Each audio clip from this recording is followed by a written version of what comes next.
gosh, it won't stay. I got a pro tip for you. On the days when you want to get your workout in, but you don't feel like working out, and so you're contemplating whether or not you're just gonna take the day off, take a shower. Take a shower first, put some workout clothes on, and then make your decision. It makes the biggest difference. Before I go into my upper body training, I like to go open up my chest. You can do these with a resistance band, you can use a broomstick, anything really that you can hold on to while keeping your arms spread apart the entire time.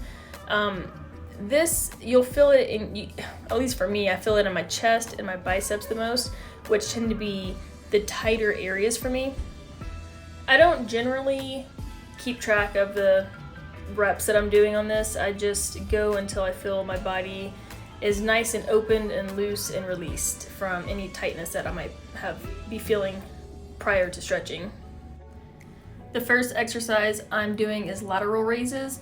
I like to keep a slight bend in my elbow as to keep the weight off my joint in my elbow, because over time that will start to bother you. And then to make sure the upper traps stay low. Don't elevate your upper traps. Just focus on, imagine pushing the weight away from your body, and this will help to engage your shoulders. For this exercise, I did 3 sets of 15 reps. Second exercise is a lateral raise into a frontal raise. Again, keep your upper traps down and in their place. Don't let them elevate towards your ears so that we keep the focus on our shoulders and not our traps. It's so easy for our traps to want to take over in exercises like these. And this one I did, I believe it was 10 reps, and again, 3 sets. Third exercise is going to be an overhead press. Here I did 15 reps, 3 sets. And with this one, you want to keep in mind to keep your core braced and to not let your lower back arch to overcompensate for maybe lack of strength in being able to push the dumbbells up. If you are arching your lower back and you're not able to push the dumbbells without arching your lower back, it's better to decrease the weight so that we can focus and isolate on the shoulders working and not other muscles trying to overcompensate. Next exercise is going to be rear delt flies. For this exercise, I like to use a relatively lighter weight so that I can really focus on using those rear delts and not letting other muscles in the back take over if the weight is a little bit too heavy. And with this one, I did 3 sets of 12 reps. Next, I'm moving into a single arm bent over row. Unilateral exercises is when you're using only one side of your body at a time to perform the exercise.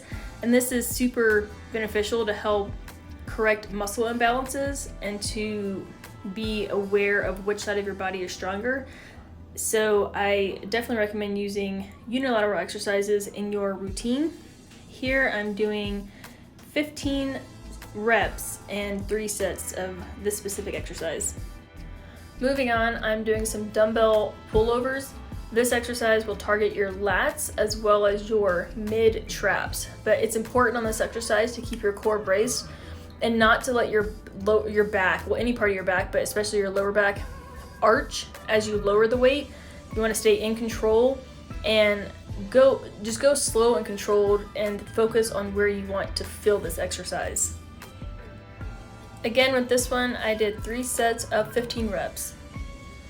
And to finish off my upper body training, I decided to do push-ups. Y'all, I am not the best at body weight exercises.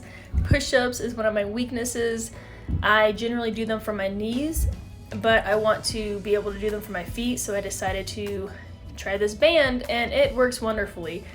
I highly recommend using a resistance band like this if you are not able to fully perform push-ups just yet. To finish off my workout, I'm running 1 mile on the treadmill. I just want to get better at running in general, but before my run, I like to stretch my adductors, which are your inner thighs. I feel like this helps my knees from hurting, especially while running on the treadmill. So if you have issues with your knees bothering you during a run, definitely give this a try. Stretch your adductors, do some dynamic stretching prior to your run and see if that makes a difference. So if you look at the treadmill, you can see it rising. I am putting the incline up to 3%, and then I'm running at a 6 pace on here. So when you put the treadmill at an incline, it helps to incorporate your hamstrings and your glutes into the run and make it more like outside running, versus if you're running flat on a treadmill, your body weight tends to be leaning more forward and it'll put more stress on your knees. And as I said prior, running on a treadmill tends to irritate my knees versus running outside. So if you notice that your knees get irritated after a run, maybe try stretching your adductors and possibly your hip flexors beforehand and do more of a dynamic stretching versus a static stretching. And then if you're on the treadmill, try putting the incline between 1 and 3% and see if that will help.